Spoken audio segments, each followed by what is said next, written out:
प्रशांत किशोर जो है, इसमें कोई डाउट नहीं है कि एक शक्ति के रूप में, एक थर्ड पार्टी, एक ऑल्टरनेटिव पॉलिटिकल पार्टी के रूप में अपने को एस्टैब्लिश नहीं किया हो।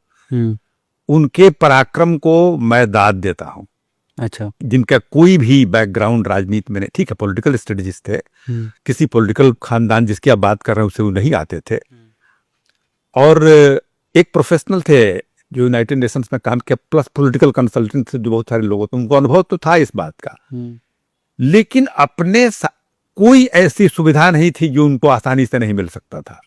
उनकी ट्रैजेक्टरी को देखिएगा तो कभी एमपी बन सकते थे, कभी मेंबर ऑफ पार्लियामेंट राज्यसभा में जा सकते थे, कंसल्टेंट ही रह सकते थे, उसमें भी उन्होंने अच्छा किया था।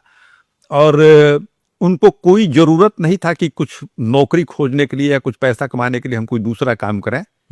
ऐसी उन्होंने सारे चीज को, उस आदमी का हिम्मत देखी। और 3 साल से गांव रोड वो घूम रहे हैं, लोगों के बीच में जा रहे हैं। ये इस चीज को मैं दाद देता हूँ, सलाम करता हूँ इस भावना को।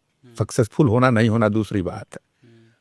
तो जो आदमी अभी एक एमपी के टिकट के लिए देखते हैं कितना कुकर्म लोग करते हैं ना, और मैं जानता हूं इस बात को कि जब चाहते तो बन सकते थे। क्योंकि बिहार में 2015 में काम किया था, उसमें मैं जर्नलिस्ट था, नीतीश कितना क्लाउड था उनका कि मिनिस्टर को एक्सेस नहीं मिलता था नीतीश कुमार जी के पास, जो चाहते बन जाते।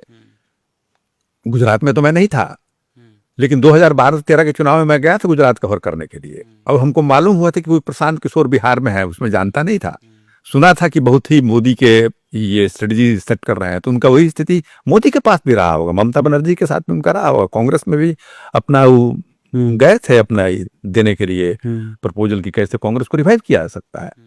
तो he could have got anything. लेकिन वो आदमी गांव में जाकर के अब ऐसी स्थिति वो क्रिएट कर दिया कि चर्चा हो रहा है उसका। हम नहीं जानते हैं, अभी बिल्कुल नहीं जानता हूं कि उनका राजनीति पे कितने एमएलए जीतेंगे, पावर में आ जाएंगे, कि क्या होंगे, मैं नहीं जानता हूं।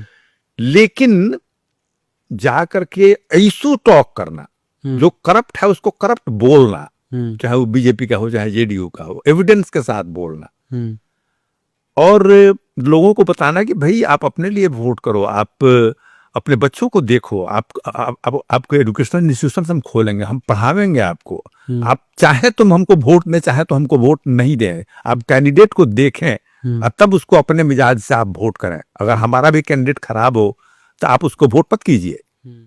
और उसके बाद भी, और पैर में हम फोटो में देखते हैं, हमारी मुलाकात नहीं हुई इधर की, कांधों लगा रहना और जाना उसमें, फिर हर लोगों के गांव में बिना सिक्योरिटी के चलना, उतना हिम्मत के साथ चलना। तो इस तरह के किसी भी एक्टिविस्ट को मैं तुलना तो नहीं कर रहा हूं किसी से भी, केजरीवाल से चाहे कहीं भी, मैं नहीं कह रहा हूं कि सक्सेसफुल होंगे, क्योंकि उसको मैं जमीन पर नहीं हूं, लेकिन मैं देख रहा हूं एज ए जर्नलिस्ट, तो उस आदमी को सैल्यूट के सिवा हम कुछ नहीं कह सकते। स्कूल का बस्ता छाप पर बटन दबा, जन सुराज को विजयी बना।